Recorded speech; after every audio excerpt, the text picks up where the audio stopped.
லோகேஷ் கனகராஜ் அவரோட இயக்கத்தில் வெளிவந்திருக்கிற இந்த கூலி படத்தோடைய ரிவ்யூ தான் வந்து பார்க்க போகிறோம். ரிவ்யூக்கு முன்னாடி தேட்டரில் அந்த ஒரு ஃப்ளாஷ்பேக் சீன் வரப்போகுதுன்னு சொல்லி ட்ரெய்லர் மூலிமா ஃபேன்ஸ் தெரிஞ்சுக்கிட்டாங்கல்ல. ஃபுல் அண்ட் ஃபுல்லாக அது ஒன்றுக்கு தாங்க வெயிட் பண்ணிட்டு இருந்தாங்க. ஸோ நீ அந்த ஃப்ளாஷ்பேக் சீனை பற்றிலாம் எக்ஸ்பிளைன் பண்ணாத வந்துட்டு ஒன்லைன் சொல்லுங்கிறீங்களா? ஸோ இந்த ஒரு படத்தோட ஒன்லைன் என்ன அப்படின்னா, நம்ம தலைவர் வந்துட்டு பார்த்திங்கன்னா ஒரு மேன்செஸ்டர்ஸ் வச்சு நடத்துகிறாரு. அதில் பேச்சுலர்ஸ் எல்லாமே வந்து தான் தங்குறாங்க. ஸோ அவரோட ஃப்ரெண்டு வந்து பார்த்தா சத்யராஜ் ஒரு பவர் ஹவுஸ் வச்சுருக்காரு. அவரை யாரோ வந்து கொண்டுறாங்க. இந்த நியூஸ் அவருக்கு வந்து தெரியுது. ஸோ அவர் போய் விசாரிக்கிறாரு அவரோட 3 பொண்ணுங்கிட்ட. ஆனால் ஸ்ருதிஹாசன், நீங்கள் யார், இங்கெல்லாம் நீங்கள் வராதிங்க, ஸோ இதுக்கு உங்களுக்கு சம்மந்தமே இல்லை, நீங்கள் வந்து விலகிருங்க அந்த மணிக்கு வந்துட்டுனா ரஜினி அவமரியாதை பண்ணுறாங்க. அதுக்கப்புறம் ரஜினி அவர்கள் அப்படிலாம் இருந்தாலும் அந்த கொலைக்கான காரணம் யாருன்னு கண்டுபிடிக்கிறாரு. அந்த 3 பொண்ணுங்களுக்கு என்ன சம்மந்தம், அந்த 3 பொண்ணுங்களுக்கு பிரச்சனை கொடுப்பாங்களா மாட்டாங்களா, அந்த மாதிரி கதை போகுது. அந்த கொலையை பண்ணது நம்ம நாகார்ஜுன அவர்கள் தான். அவர் ஒரு மிகப்பெரிய ஒரு கிங்கு. வைசாக்கில் இருக்கக்கூடிய அந்த ஹார்பரை ஃபுல்லாக கண்ட்ரோலில் வச்சுருக்காரு. அவர் வந்து தங்கம், வைரம் இதெல்லாம் வந்து தான் கடத்துறாரு. ஸோ அவர் ஒரு மிகப்பெரிய ஆளாக இருக்கார். அவர் தான் இவர் வந்து கொன்னார். ஏன் கொன்னார், எதுக்கு கொன்னார், ஸோ இதை ரஜினி கண்டுபிடிச்சி எப்படி நாகார்ஜுன சாரை கொல்ல போகிறாரு, இதுதான் வந்து தான் கதை. ஸோ கதையில் வந்து தான் ட்விஸ்ட் அண்ட் டர்ன்ஸ் இருக்கா இல்லையான்னு கேட்டிங்கன்னா தேவையான அளவுக்கு ட்விஸ்ட் அண்ட் டர்ன்ஸ் இருக்குது. ஸோ சொல்லப்போனால் பயங்கரமாக இருக்குதுங்க.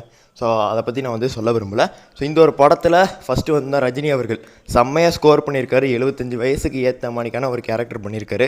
ஸோ ஃபைட் சீன்ஸ் எல்லாமே செம்மையாக இருக்குது. அதுலேயும் மேன்ஸ் ஹவுஸில் ஒரு ஃபைட் சீன் வரும். அதெல்லாம் வேறு லெவலில் வந்து தான் பண்ணி வச்சுருக்காப்புல தலைவன். ஸோ லோக்கி தான் நம்ம வந்து பார்த்தீங்கன்னா ஃபஸ்ட்டு பாராட்டியணும். இதுக்கு வந்து தான் ஃபஸ்ட்டு வந்துட்டு நம்ம வந்து கோரியோகிராஃபி டீம் எல்லாருமே வந்து தான் பாராட்டணும். செம்மையாக வந்து பண்ணியிருக்காங்க. அதே மணிக்கு ஒரு மிகப்பெரிய அண்டாவில் சரக்கு இருக்கும். அதான் நம்மளுடைய தலைவர் வந்து ஏற்றிட்டு சரக்கெல்லாம் அடிக்காதீங்கடா அந்த மணி சொல்லியிருப்பார். ஸோ உண்மையிலே அவரோட வயசுக்கு ஏற்ற மணிக்கான ஒரு செம்மையான ஒரு ரோலை வந்து தான் பண்ணியிருக்காப்புல. அதுக்கடுத்து அவரோட ஃப்ளாஷ்பேக் சீன் ஸோ செம்ம ரெஸ்பான்ஸு. ஒரே ஒரு வருத்தம் என்ன அப்படின்னா, இதை இன்னும் கொஞ்சம் படத்தில் வச்சுருக்கலாமோ அப்படின்னு படத்தை விட்டு வெளியே வரும்போது தலைவர் ஃபேன்ஸுக்கு எல்லாத்துக்குமே தோணுச்சு. ஸோ ஆனால் இன்னும் கொஞ்சம் பண்ணியிருக்கலாம் லொக்கேஷன்னா, ஏன் விட்டுட்டாப்ல அப்படி சொல்லி நமக்கு வந்து புரியல. மிச்சப்படிக்கு தலைவரோட ரோல் வேறு லெவலுங்க. ஸோ செம்மையாக வந்து ப்ளே பண்ணியிருக்காப்புல. அதுக்கடுத்து சௌபின் ஷாகிர் ஸோ உண்மையிலே சொன்னால் man of the film. So தலைவரை கூட நல்லா ஸ்கோர் பண்ணியிருக்காப்புல, செம்மையாக வந்து பண்ணியிருக்காப்புல. ஸோ எல்லா இடத்துலையுமே இவருக்கு நிறைய ட்விஸ்ட்டு வருதுங்க. இன்டர்வல் பிளாக்கில் இவர் செத்துட்டாருன்னு வரும். அதுக்கப்புறமா அந்த சீன் நீங்கள் வந்து தேட்டரில் போய் பாருங்களேன், வேறு லெவலில் இருக்குங்க. இவன் நல்லவனா கெட்டவனா சௌபின், அதே நம்மளால் வந்து படம் முடிகிற வரைக்கும் தெரிஞ்சிக்க முடியாது. படம் முடிஞ்ச பிறகு உங்களுக்கு தெரிஞ்சிக்க முடியாது. பட் அவரோட கேரக்டரில் நிறைய ட்விஸ்ட் இருக்குது. ஸோ கிளைமேக்ஸில் கொஞ்சம் முடிச்சுட்டாங்க இவரை. நீங்கள் வந்து தேட்டரில் போய் பாருங்கள். நாகார்ஜுன அவர்கள் ஸோ ஸ்டைலிஷ் வில்லங்க, அப்படியே ஹீரோனுக்காகவே தான் இருக்காப்புல. பட் ஆனால் என்ன வில்லன் ஸ்டைலிஷாக இருக்கார். எல்லாமே கொஞ்சம் வித்தியாசமாக இருக்குது. இந்த வில்லன் பார்க்கும்போது இந்த மாணிக்கு ஒரு வில்லன் நீங்கள் பார்த்துருக்கவே மாட்டீங்க. அந்த மாணிக்கு ஒரு ஸ்டைலிஷான ஒரு வில்லன், சூப்பரான வில்லங்க. அதுக்கடுத்து சத்யராஜ், இவரை சுற்றி தான் கதையே வருது. இவர் வந்துட்டு அவ்வளோ ஸ்க்ரீன் ப்ளே கொடுக்கல, பட் இம்பார்ட்டண்ட்டான ரோல் வந்து தான் கொடுத்துருக்காங்க. முதலே படத்தில் வந்து தான் இறந்துருவார். பட் ஃப்ளாஷ்பேக் சீனில் இவருக்கு ஒரு மிகப்பெரிய விஷயம் இருக்குது, அப்படியே கொண்டு வந்திருப்பாங்க. அதுக்கடுத்து உபேந்திரன் ஸோ இவரை வந்து யூஸ் பண்ணியிருக்கலாமோ அப்படிங்கிற மாதிரி நமக்கு வந்து தோணுது. ஏன்னா படம் 2 மணி நேரத்துக்கு மேலே ஆகுது, கிளைமேக்ஸ் நோக்கி போய்கிட்டு இருக்கு, இவர் வரவே இல்லை.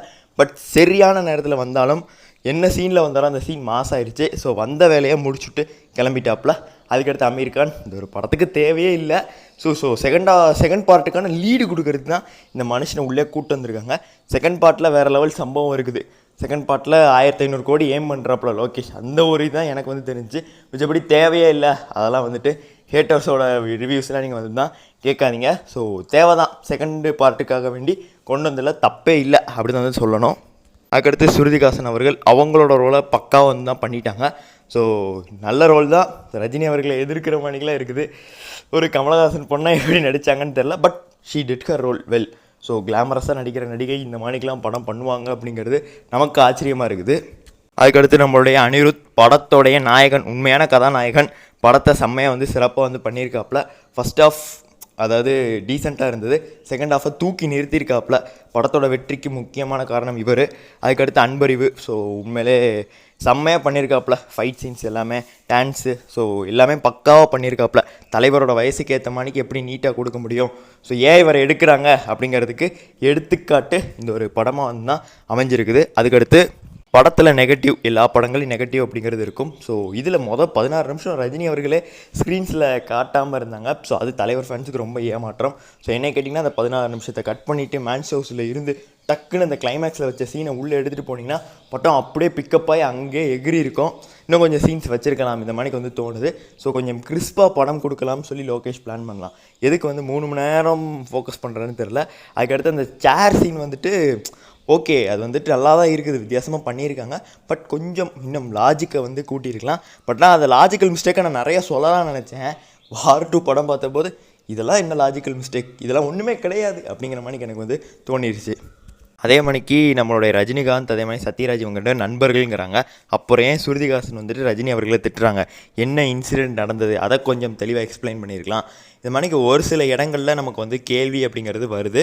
ஸோ அங்கெல்லாம் வந்துட்டு லோகேஷ் வந்து கொஞ்சம் ஃபில் பண்ணியிருக்கலாம் அப்படின்னு. மற்றபடி ஃபுல்லாக பேக்கடாக கொடுத்துருக்காரு. அவரோட படங்களில் one of the best making அப்படின்னு தான் வந்து நம்ம வந்து சொல்லணும். ஏன்னா என்கேஜிங்காக வந்து பார்த்தீங்கன்னா கொண்டு போகிறாரு. லியோவை கம்பேர் பண்ணும்போது நல்லாவே வந்து தான் படம் வந்து பார்த்தீங்கன்னா இருந்தது. ஸோ இன்னும் கொஞ்சம் நல்லா பண்ணலாம் லொக்கேஷனா அப்படி தான் நம்ம வந்து சொல்லிவிட்டு இந்த ஒரு இதை வந்து முடிச்சுக்கிறோம். 5க்கு நான் வந்து பார்த்தீங்கன்னா 4.3 ரேட்டிங் வந்து தான் கொடுக்குறேன், தலைவர் ஃபேனு. ஸோ கண்டிப்பாக ஃபேமிலியோடு போய் ட்ரை பண்ணுங்கள். நன்றி, வணக்கம்.